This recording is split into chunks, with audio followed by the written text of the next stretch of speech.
আচ্ছা, আপনার কি মনে হয় মুস্তাফিজুর রহমান আইপিএল ছেড়ে জিম্বাবুয়ের সাথে সিরিজ খেলে এসে বেশি এক্সপিরিয়েন্স পাবে? আচ্ছা, মুস্তাফিজুর রহমান যে বিশ্বের সেরা বোলারদের মধ্যে একটা, সেটা নিয়ে কোনো রকম সন্দেহ নেই। আচ্ছা, সত্যি বলুন তো, আপনার কি এটা কখনো মনে হয় যে মুস্তাফিজুর রহমান আইপিএল ছেড়ে দিয়ে জিম্বাবুয়ের সাথে সিরিজ খেলবে এবং সে বেশি এক্সপিরিয়েন্স পাবে? আপনাকে বলি, আইপিএল বিশ্বের সব থেকে বড় একটা লিগ, এটা নিয়ে কোনো রকম সন্দেহ নেই। আপনাকে বলি, আইপিএল এর মধ্যে জিম্বাবুয়ে শুধুমাত্র একটা প্লেয়ার খেলে, যার নাম হচ্ছে সিকান্দার রাজা। বাকি আর কোনো প্লেয়ার আইপিএল এর খেলার জন্য যোগ্যতা রাখেনি।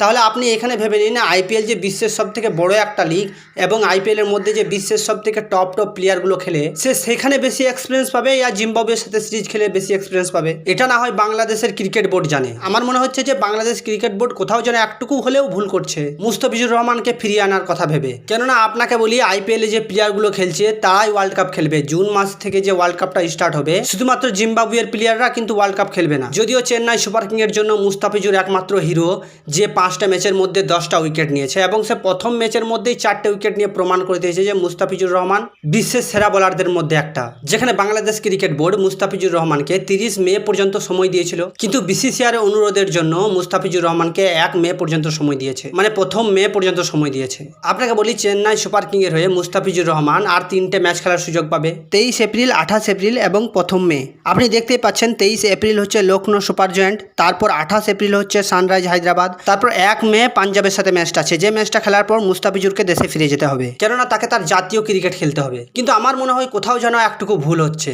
আর মুস্তাফিজুর রহমানের জন্য চেন্নাই সুপার কিং এর অনেক বড় একটা কমতি থেকে যাবে। আমার মনে হচ্ছে না যে সিএসকে মুস্তাফিজুর ছাড়া অন্য কোনো বলারকে দিয়ে তার স্পেসটা পরিপূর্ণ করবে। আর যেই হোক না কেন, মুস্তাফিজুর ছাড়া মুস্তাফিজুরের জায়গাটা অন্য কোনো বলার নিতেও পারবে না, কেননা আপনি জানেন সিএসকে এর জন্য মুস্তাফিজুর রহমান অনেক বড় একটা বলার। আর আপনাকে বলি, টি20 ওয়ার্ল্ড কাপের আগে বাংলাদেশের সাথে আমেরিকারও সিরিজ আছে, যেটা মুস্তাফিজুরকে খেলতে হবে, যার কারণে মুস্তাফিজুর একদম মিডিল টাইমে আইপিএল কে ছেড়ে চলে যাচ্ছে। আমার কিন্তু কোনো রকম ভাবে মনে হচ্ছে না যে আইপিএল ছেড়ে সে ওই সব দেশের সাথে সিরিজ খেলে সে আইপিএল এর থেকে বেটার এক্সপিরিয়েন্স পাবে। মুস্তাফিজুর রহমান যেমন তার আইপিএল এর টিম ছেড়ে সে বাংলাদেশের সিরিজ খেলতে যাচ্ছে জাতীয়, আপনাকে বলি আইপিএল এর সিএসকে মুস্তাফিজুরের কমি অনেক সুন্দরভাবে বুঝবে। কিন্তু আবার সে কোশ্চেনটা আসছে, যে লিগটা হচ্ছে বিশ্বের সব থেকে বড় আর সব থেকে দামি দামি প্লেয়ার গুলো খেলে, যেখানে আপনি সব দেশের ভয়ঙ্কর খতরনাক ব্যাটম্যান গুলো পেয়ে যাবে, ভয়ঙ্কর বোলিং গুলো পেয়ে যাবে, সেই আইপিএল লিগটা ছেড়ে মুস্তাফিজুর রহমান কি আমেরিকার সাথে জিম্বাবুয়ের সাথে সিরিজ খেলে তেমন এক্সপিরিয়েন্স নিজের মধ্যে করতে পারবে? আপনার কি মনে হয় সেটা আপনি কমেন্ট বক্সে লিখে দিন। কিন্তু আমার মনে হচ্ছে না যে